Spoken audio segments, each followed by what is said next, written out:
Okay, y'all remember that episode of Dance Moms when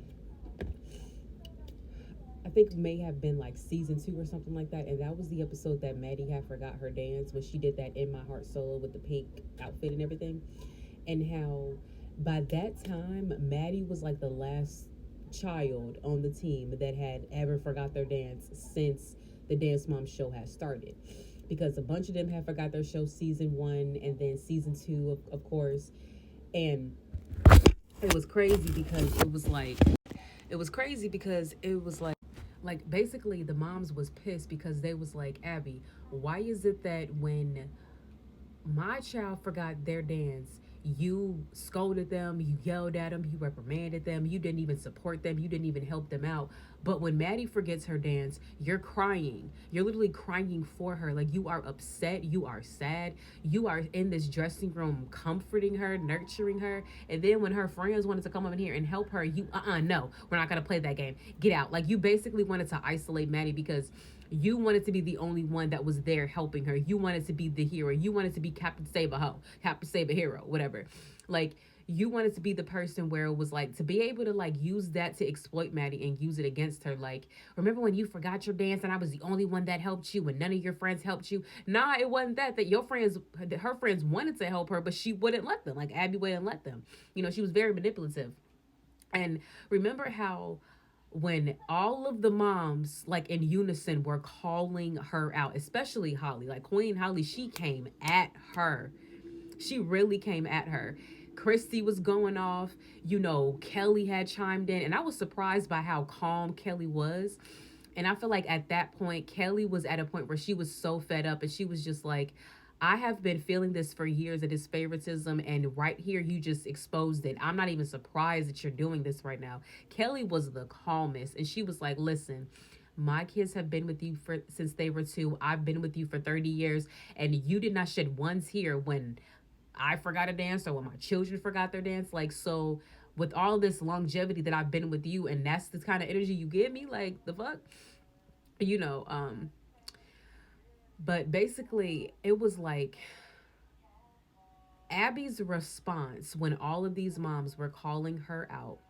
Abby was basically like silent. Like, she gave these moms the silent treatment. She didn't say nothing. And she had even said in her interview, I have nothing to say to these mothers. Yeah, she ain't have nothing to say. She was speechless. Like, literally her throat chakra was closed because at that point Abby was humbled. That whole situation, everything that the moms were saying to her had humbled the fuck out of Abby. Abby got humbled. She got a taste of her own fucking medicine. Like, basically, Abby felt the wrath of all of those moms, but it's like all of that energy is the same energy that you gave them.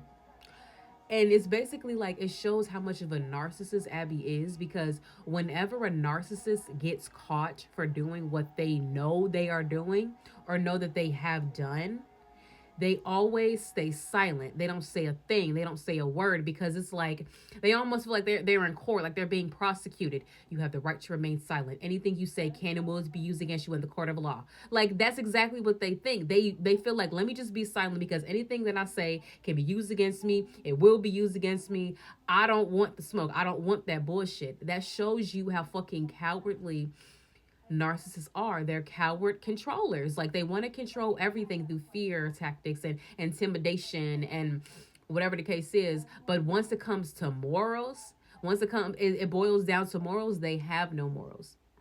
They lack in morality. They lack in moral character. Because at that point, when they're being a person that is in good moral character, they will allow themselves to be corrected. They will be willing to be a student, be willing to learn better, to learn better, to know better, to do better. You know what I'm saying? Like, we all do things that we all have moments where we don't know any better. And because we don't know any better, we don't do better in that situation. But once we know better, then we know we can do better. But narcissistic people, they don't want to know better in order to do better. They want to continue to do what they want to do because to them, it gives them all that power.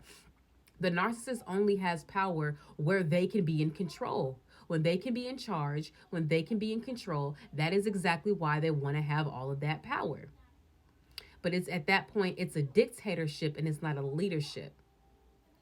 So, point I'm trying to make is that when you expose a narcissist for who they are and what they have done, and you confront them on what they have done wrong, of course they're going to be silent. Of course they're not going to say anything. Of course they're going to ignore. Of course they're going to just sit there and stare at you while you're sitting there talking to them. Of course they're going to sit up there and listen to everything that you say and not say a single fucking thing back. But it's not because they are mature. It's not because they have grown, or they just don't want to be bothered, or they don't want to deal with it. It's because they weren't banking on being called out. They weren't banking on being confronted. They weren't banking on basically having someone call them out on their bullshit. They thought they could continue to get away with it. So when they're getting called out and being confronted and corrected, they literally don't know how to respond to that. Because one thing that narcissists do is they will like plan out conversations or plan out interactions and be able to try to, they want to stay a couple steps ahead of people so that way they know how to win the argument. But they always just feed lies and just more gaslighting and retelling the narrative. But when it comes to the truth and a person is standing wholeheartedly on their truth and they're going against them, the narcissists, they back down at that point, you know? And that's why when you're around narcissists, it's like a demon trying to, like, that's constantly pulling on your spirit to get you to be stronger. Because once you step into your power, once you step into your strength, you have defeated the narcissist. The narcissist can't come at you anymore. They can't treat you the same way anymore. They can't run game on you anymore. They can't manipulate you anymore, because once you have taken your power back and you've taken control over yourself, they can't do anything. They can't have that power or in control over you anymore, because you took power and control over yourself. And once you realize how much of a coward this person is, you realize there is nothing to be afraid of, because you realize I can take you. Like, if we ever finna fight, I can take you. Like the whole thing with Kelly and back to Dance Moms, when Kelly and Abby had that fight, basically how Abby got all up in her face and then Kelly swung on Abby. She ain't swing on her. We wanted Kelly to swing on her, but we like, that's all you did. All you did was poke her and slap her and pull her hair. It's like, bitch, you should have socked her ass in the fucking jaw for everything that she done did. But nah, you know, that was a little white woman cat fight. But anyway, it was just like, you know, and once like Kelly was all up in her face, like Kelly had put her hands on Abby. Abby didn't do shit back. She realized, like, this whole time I've been afraid of you and I swung on you and you ain't even swing back. You just let me hit you? Like, you're a coward. You're a bitch. You know what I'm saying? Because so once you realize how cowardly these narcissists are, like once you basically tell them, run up, baby, let's go, and then they cower and they sit back, or once you say, okay, let's go, let's fight, let's go, let's get our one, and then sometimes they may actually swing on you, and then when you beat their ass and you give them a black fucking eye, then at that point they're like, nah, the respect is there because they know not to fuck with you no more, because they know you're stronger than them. So yeah, let me just say this. Those narcissists are cowards.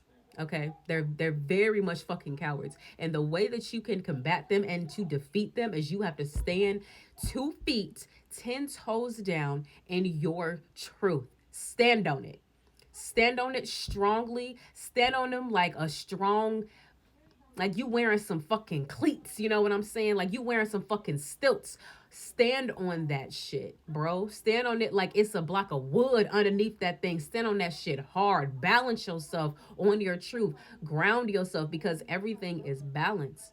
We have to create balance. The more that the narratives and the lies have been spread against you and told against you, that's them taking away your power. But when you finally bring balance back into a situation and you finally tell your truth, that's you taking your power back. That is the balance now being restored, because now everyone is seeing that you were the one that were the truth. This one was the liar. You were the victim. They were the perpetrator. They were the aggressor. They were the predator. And you were the prey.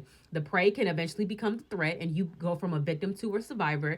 But yes, at some point, you were in the role of the victim until you became the survivor. You know, it's not saying that you're in a victim mentality, but it's just to call a spade a fucking spade, bro. Someone's either the villain or the victim. You know what I'm saying? So listen, yeah. Is to know that narcissists are such fucking cowards, bro, and you don't even need to be afraid of those people, because without their power, like without their control, without everything that they have externally, they would be nothing. It's like, swing up, let's go. Bring them, put them weapons down, put your fist up. They won't. They're cowards.